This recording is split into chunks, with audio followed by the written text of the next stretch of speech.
একজন কৃষকের জীবনে এতটুকুই তো প্রাপ্তি, রোদে পুড়ে বৃষ্টিতে ভিজে যখন ফসল ফলায় সেই ফসল দেখেই তো কৃষকের মুখে হাসি ফোটে।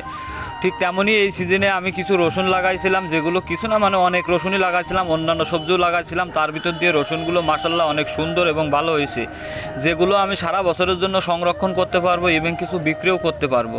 তো আসুন আমরা যারা কৃষিকাজকে অনেকটা দূরে রাখছি তারা আপন করে নিই এবং কৃষিকাজ করি, নিজেদের ফসল নিজেরাই ফলাই, তাহলে দেখবেন এর ভিতরে একটা অন্যরকম সুখ আছে। এই যে কৃষির ভিতরে যে আনন্দটা আছে এটা কোথাও পাবে না, নিজের হাতের সবজির একটা মজা।